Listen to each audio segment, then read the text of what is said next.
দেবো। আসো সেনকে যে চিঠিতে লেখা থাকবে ঘরে না শুয়ে গাড়িতে কেন শুয়েছিলি? ঠিক আছে, আমি তো তোমারই বিয়ে করা বউ। এর জন্য ও ভুগছে।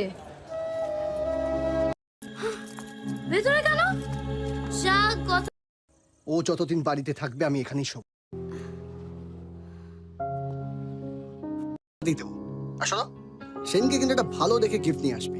আর সেই যে চিঠিতে লেখা থাকবে যে তুমি আমার সাথে ঘুরে ফিরে ঘরে না শুয়ে গাড়িতে কেন শুয়েছিলি? ঠিক করে গাড়ির দরজা বন্ধ করেছিলি? বাবা কোথায়? আমি তো তোমারই বিয়ে করা বউ। ওটা বিয়ে নয়। হ্যাঁ এর জন্য ও ভুগছে। এখন কি হবে? ভেতরে কেন? যা কথা হবে এখানে। ও যতদিন বাড়িতে থাকবে আমি এখানেই শোবো। ও তো চলে গেছে।